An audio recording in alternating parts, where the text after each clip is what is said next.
มีขั้นหมดเลยก็ต่อไป So we are ready สวัสดีค่ะเจน่าเจลิน่าค่ะ เล่นเป็นแฟนจิมมี่ค่ะ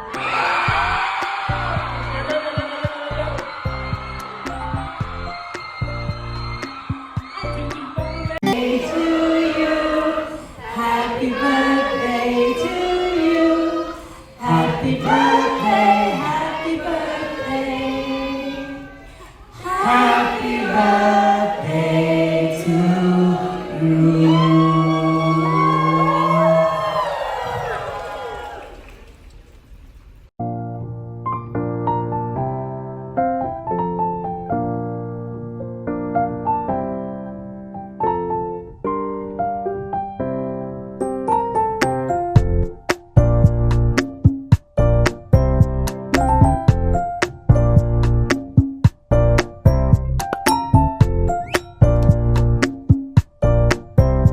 ก่อน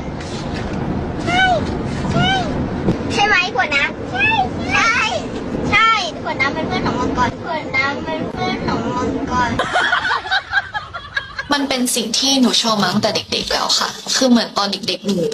นูไม่รู้ว่ามันมาจากไหน แต่ว่าจะเป็นเด็กที่ชอบเสียงดนตรี ชอบอะไรที่มันเป็นแบบอาร์ตศิลปะ จะชอบแบบชอบวาดรูปชอบระบายสี จะมาพรีเซนต์ให้ดูนะคะ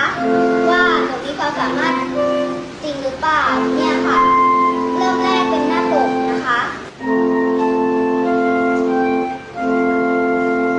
แล้วก็ผลงานที่หนูได้รับรางวัลตอนป .2 ซันตาคลอสในวันคริสต์มาสค่ะ